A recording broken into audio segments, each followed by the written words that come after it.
There's something profoundly unsettling about designed to resemble the human form, yet always a shade too lifeless, like effigies crafted to fool both crows and wary hearts. In the small farming town of Marrow Glen, scarecrows have long been part of the landscape, standing watch over sprawling fields of corn, wheat, and barley. But what started as a harmless tradition to keep birds at bay would soon become the subject of whispered fears and chilling local legends. Tonight, on True Terrifiers Official, we delve into the eerie tale of the Scarecrow's Revenge, a story so unsettling it was all but erased from public memory, known only to the old-timers who still refuse to speak of what happened that dreadful autumn.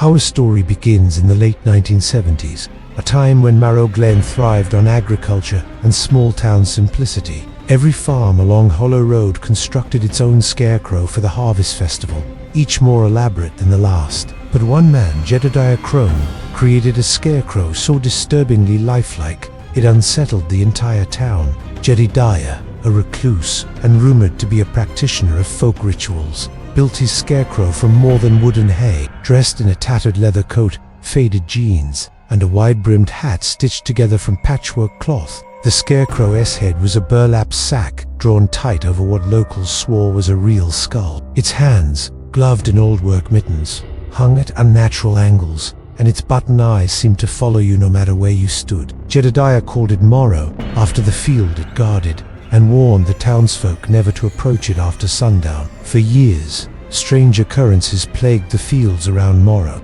Animals vanished, crops withered, and anyone who dared mock or disturb the scarecrow reported vivid nightmares of being chased through endless cornfields by something not entirely human. One year, his body was never found. The local children would dare each other to run up to the scarecrow at dusk and touch its coat, but few ever did. Despite mounting unease, a boy named Caleb Forster disappeared after bragging that he would knock Morrow's hat off. Though his tattered red scarf was discovered wrapped around the scarecrow's neck days later, the townsfolk never challenged Jedediah, who seemed to age slower than anyone else in Marrow Glen.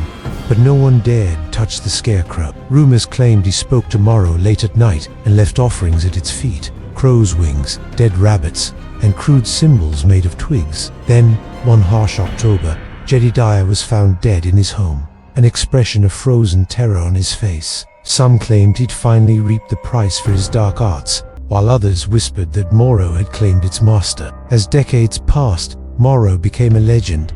Another was found hours later, wandering aimlessly, muttering about the field's eyes, which remained upright and undisturbed in the field, even as Jedediah's property was abandoned. In the years that followed, those who inherited the land tried to remove the scarecrow, but every attempt ended in disaster. One worker fell from a ladder and broke his neck. The scarecrow itself would inexplicably reappear, standing tall at the heart of the overgrown field, its head slightly turned toward the nearest window, no matter where it had previously faced. And most of Marrow Glen learned to avoid the old crone farm. But in 2025, a city developer purchased the land, intending to turn it into luxury cabins for vacationers seeking rustic getaways. Ignoring the town's warnings, the new owner, Ethan Grady, ordered the field cleared, including the removal of the scarecrow. The work crew tasked with clearing the land reported strange sightings during the project's first week. The final straw came when a local historian hired to document the land's history. Ethan, determined to finish the demolition, stayed behind with a few workers, fleeting shadows in the corn stubble, low moaning sounds on windless nights, and tools vanishing from where they'd been left. At sundown, lightning illuminated the scarecrow standing unburied in the center of the field. One worker, Miguel Torres, refused to return after claiming he saw the scarecrow standing in the doorway of an old shed. The next morning, his truck was found at the edge of the property of Ethan. There was no trace, save for a muddy handprint on the windshield and the scarecrow now seated in the driver's seat, its empty eyes staring forward. Despite the crew having removed it days earlier, uncovered Jedediah's journal buried in the foundation of his dilapidated house. The journal detailed rituals meant to bind a vengeful spirit to the scarecrow as protection against a curse placed upon the land centuries earlier. The curse, it explained, was the result of a massacre committed by settlers against an indigenous tribe who considered the land sacred. The Scarecrow was not a mere guardian against crows, but a vessel meant to contain the rage of those wronged souls. Locals claim the Scarecrow's head turns to face whichever home disrespects the old customs, and soon after. So the next time you pass a field dotted with lonely scarecrows, that night, as a storm rolled in, the remaining crew abandoned the site. What happened next would forever cement the legend of Marrow. Subscribe now for more real horror stories, haunted legends. Witnesses swore the figure moved, arms twitching, head tilting, as though awakening from a long sleep.